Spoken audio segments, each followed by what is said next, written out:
तर संपूर्ण राज्यातच सध्या मुसळधार सुरू आहे, पाहूया। पुढील काही दिवस पावसाचा जोर वाढणार। रायगड आणि रत्नागिरी जिल्ह्याला रेड अलर्ट, तर संपूर्ण कोकण किनारपट्टीला ऑरेंज अलर्ट। काही ठिकाणी मुसळधार ते अतिमुसळधार पावसाचा अंदाज। राज्याला मान्सूनपूर्व पावसानं झोडपलं।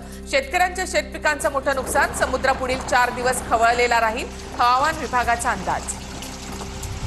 रायगड जिल्ह्यामध्ये 30 ते 40 किलोमीटर प्रति तास वेगानं वारे वाहण्याची शक्यता। मच्छीमारांनी आपल्या होड्या किनाऱ्यावर आणल्या। तुळजापूरमध्ये विजांच्या कडकडाटासह तुफान पाऊस। तुळजाभवानीच्या दर्शनासाठी आलेल्या भाविकांची तारांबळ।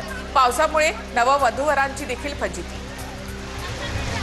कोल्हापूरच्या राजापूरमध्ये जोरदार पाऊस। अनेक नागरिकांच्या घरामध्ये पाणी शिरलं। संसार उपयोगी साहित्याचं मोठं नुकसान। रत्नागिरीच्या गुहागरमध्ये मुसळधार पाऊस। सखल भागामध्ये पाणी साचलं। रत्नागिरीत मागील 6 तासांपासून पावसाची संततधार सुरू। सिंधुदुर्ग जिल्ह्यामधील आंबोली घाटामध्ये मुसळधार पावसामुळे दरड कोसळली। आंबोली घाटामधील वाहतूक काही काळासाठी ठप्प। पूर्व मोसमी पावसाच्या जोरदार तडाख्यामुळे छत्रपती संभाजीनगरमधील भिंत कोसळली। भिंत कोसळल्यामुळे 11 वर्षाच्या मुलीचा मृत्यू। कन्नड शहरामध्ये घटना घडली। सांगलीच्या तासगाव तालुक्यामध्ये कालच्या जोरदार पावसामुळे डोंगरसोनीमध्ये पाणी मुसळधार पावसानं शेतकरी मात्र सुखावलाय।